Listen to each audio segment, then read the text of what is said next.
Hey guys, Kate McDonald-Lewis here, Star Director of Team Vivacious Visionaries. We have been talking a lot about possibility packs lately because of this summer incentive going on. And I've had a lot of questions asking what I put in them and sort of how to even use them. So I thought I would address that today. First of all, what's in them? Let's just start with that. So, sorry, my phone is ringing in my house, so it's totally just distracted me and threw me off. But I can go to voicemail and I'll call them back. So, what is in them? I actually used these folders. I know some of you guys have seen these before. These are right in the Scentsy family store. I know recently they weren't accessible in the Scentsy family store, and I'm thinking that has something to do with our Scentsy family reunion pending. Sometimes they sort of clear out a little bit of the stuff that's in there to sort of make way for a whole bunch of new stuff. So I'm sure they'll put them back in there, you guys. If you can't find any of the Scentsy branded ones, you can always just go to the Dollar Tree or Dollarama and grab them there. They're just little bifold folders, so you can basically find them anywhere. If they're purple, bonus. If not, I'm sure it's totally fine. So I'll start with the catalog. I actually was recently putting product sheets inside my possibility packs, but a little birdie told me, a smart little birdie told me that if you want people to be passionate about what they're potentially selling, you can't just give them a little piece of paper with some products. So I feel a little bit silly that I've done that actually for the last 2 years. You want them to be super excited about the products in our beautiful catalog. And it has like the story, like, you know, they have a little story each catalog season. It has our mission statement in there. It's a little bit more, I don't know, prettier and better and more in-depth. So I've been putting those in there. I also I made a little postcard on YouTube.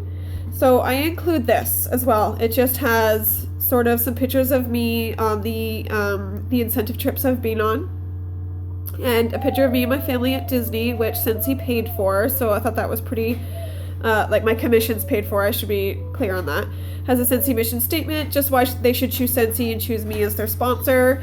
And then it has just a little, like a Reader's Digest version of my Scentsy story, along with the starter kit, of course. And then my husband and myself on one of our incentive trips as well.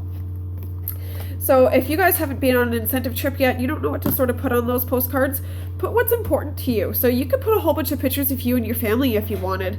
If that's your why, if that's what Scentsy is helping you with, whether it's your family life, or maybe your daughter is in competitive dance and you need help paying for that, or you have a daughter in hockey or a son in soccer, or whatever. You can just include things that are important to you. Make sure that you include your story. It's really powerful. And of course your website and that kind of stuff. So it doesn't have to be filled with you on incentive trips if you haven't earned one yet. But if you're going to be using these possibility packs consistently, I can pretty much guarantee you that you'll earn one in the future. So there's the top 10 reasons to join. This can also be found right in the resources tab, you guys. So basically, Scentsy makes it, like, they couldn't make it any easier if they tried for us. I really like the idea of doing your own personal top 10 reasons to join. So you could do, you know, your top 10 things that you love about Scentsy, or the top 10 reasons to join your team, and like what you will do for them, what you will help them with. You can't offer joining incentives, of course, but you could talk about how you're passionate about helping people and mentoring people. So you could talk about that as sort of a perk of joining your own team or your specific team. Join brochure, of course, right? It gives a little bit more details about it. So you don't have to sort of blurb on about stuff, because they will. It has a compensation plan back. Yay! Thank you, Scentsy. So they put that back in there, so you don't have to track it down. And a sort of recent picture of the starter kit. And of course, contents will always vary with the starter kit, right? So it doesn't have to be super duper updated. It doesn't have to be one that was sent out yesterday. As long as they sort of get an idea of what goes in the starter kit. That's what's important. These particular folders, they come with a little nugget there that you can put your business card in. So I've obviously done that. And then I stick a little scent circle in there. It's labeled, of course. Just as sort of as a thank you for taking the time to read through this.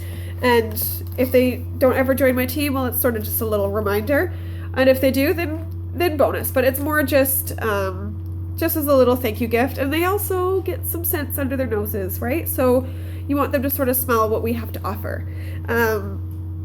So once you've had these made up, what do you do with them, right? So I try to aim to get out 10 a month. I know it's sort of like I don't know who started this rule for the possibility packs. It wasn't me. It was, I'm sure, some superstar director somewhere, but I think it's awesome. So the statistics sort of go that if you talk to 10 people, you might get one person interested, right? So if your goal is to sponsor one new person every month, then you're going to want to be giving out at least 10 packs a month. So 10 is sort of just an easy number to go by. There's lots of different ways you can do that. Like this one, I actually dug right from my purse just to make this video. So I keep one in my purse at all times. If you get a really awesome waitress or waiter, like a server at a restaurant, who gave you outstanding service, they were really friendly, really outgoing, give it to them. Servers are seriously the best people to sponsor you guys. They already know what customer service looks like. They're already outgoing. They already talk to 1 million people a day. So it means that they're sort of forced to step out of their comfort zone as far as strangers interaction goes. So recruit your servers. I was an ex-server, so I know what it's like to sort of be needing a little bit of extra cash on the side too. So it's kind of nice. Servers like their little side hustles. So you can offer it to them. Post on social media. So you can just say, hey, I'm making up some possibility packs. Who wants one? Who wants one mailed? No pressure, no obligation. And make sure you're doing this more than just once. You can't just post once and then if no one responds, just be all sulky and never post it again. You have to be consistent with this stuff. Not everybody sees every one of your posts. That's just how Facebook algorithms work in the first place. So you want to be posting consistently about that kind of stuff, and someone will eventually go, all right, Kate, I'll bite, mail me one, send me one. And if you stress too that it's no obligation, like it's not like they're signing a contract by giving you their mailing address. They're just asking for a little bit of more information, and that's what you're going to give them. So aim for 10 a month. If you have an ongoing list of people to talk to about the opportunity, it's what I do. You can just sort of touch base with them every once in a while too, see if they would like a possibility pack, if you've never given them one before. So there's lots of different ways that you can get it into people's hands, as long as you're staying consistent with it. But really the most important part of a possibility pack is honestly the follow-up, right? The fortune is in the follow-up. Is that what they say? And it's so true. So you can't just send one out and then crush your fingers and just like wait by your email and be like, okay, it's going to come today. The new recruit email, it's going to happen. You can't do that. You have to follow up with them. You have to be intentional about it.